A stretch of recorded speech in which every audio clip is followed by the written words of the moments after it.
Well, I can read you the daddy parts here. Let me see. People confuse. Okay, so here, yeah. Okay, so I'll just get you the salient points here real quickly, just because people always wonder why I say that only women are hypergamous and men because we have different mating strategies, right? So people confuse optimization with hypergamy. Both men and women optimize, meaning they want the best they can get. This is just a human trait, right? We want the big apple, not the scrawny worm-eaten apple, because that one provides more sustenance, right? Meaning they want the best they can get of anything and everything. Men and women optimize everything: jobs, cars, houses, furniture, friends, even churches. Men and women optimize with each other, but men and women optimize with the opposite sex in different ways. And that's where the confusion comes in. So when you hear people say, well, men are hypergamous too, don't they just want to get with the hot piece of ass? Well, yes, but let's continue. Hypergamy in its current iteration in the manosphere means essentially this: is attracted only to people who are more attractive than I am. Okay, that's the attraction floor. Okay, women will be sexually attracted to men who they perceive as above them in attractiveness. They will be somewhat attracted to men who are at their rough sexual market value level. But that man must bring other things to the table, usually provisioning and commitment, before she will have sex with him. And women are never, ever sexually attracted to men who are perceived as beneath their sexual market value. That's why women are hypergamous and men are not. Okay? Now you say, well, men want to get with the best of the best. They do, but we're way more opportunistic. Okay. So here's the example. A woman with a sexual market value, let's just call her, she's a 7, right? Will be sexually attracted to males with a sexual market value of an 8 or above. She will pair with a man who is a 7 if and only if he brings other things to the table. She will never be sexually attracted to a male 6 on down. And she will be able to easily get sex with men above her sexual, and she will be able to easily get sex with men above her in sexual market value. She can occasionally get relationships with men who are 8s. She can easily get in relationships and sex with a male who is a 7.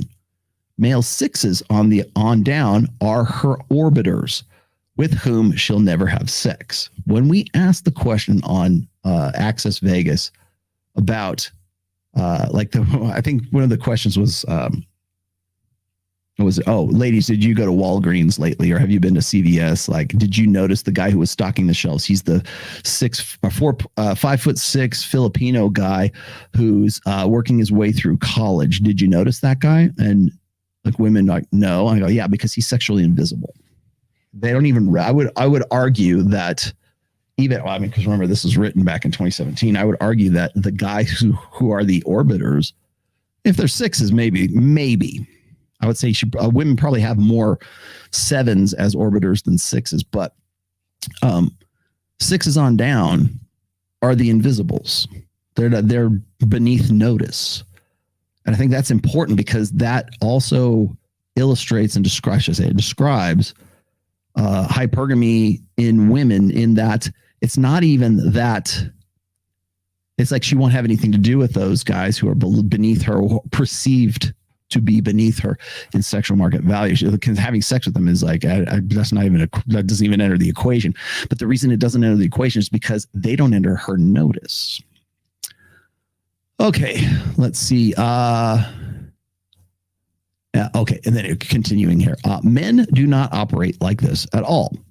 And that's the difference. Men are not attracted to women who are above them, or not only attracted to women who are above them in SMV. A man can and often is attracted to women who above him in SMV, and to women at his SMV, and also to women below him in SMV. What is sexual market value is SMV. Okay? What is also different is that the level of women he can get and how well his relationships will work out is based on his and her sexual market value. The difference, the ratio. I have another whole nother article, actually several articles on SMV ratios between men and women, informing attachments, like for emotional attachments at different SMV levels. A man will be unable to continue a relationship with a woman above his SMV. He is very sexually attracted to them and occasionally lucks out and gets sex with one or two, but he can't sustain a relationship with them. He can get sex from women at his own, at parallel, at his parity, at his sexual market value level, but only if he goes all in and offers commitment plus value added, right? He can most easily get sex with women below him in sexual market value. Many times, no strings attached sex. Okay. So you want to know where your fuck buddies come from? It's the girl who perceives herself, or he perceives her, as being one step below him or beneath him in sexual market value. Example, a male 6 will rarely get with a 7, but can't keep anything going with her. He will rarely.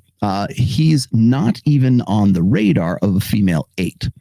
Or 8s on up. Okay. He can get sex with a female 6 if he offers commitment and provisioning. He can most easily get with women, with women 5s and on down. Okay. And here's the grand difference. This is why here's the crux of this.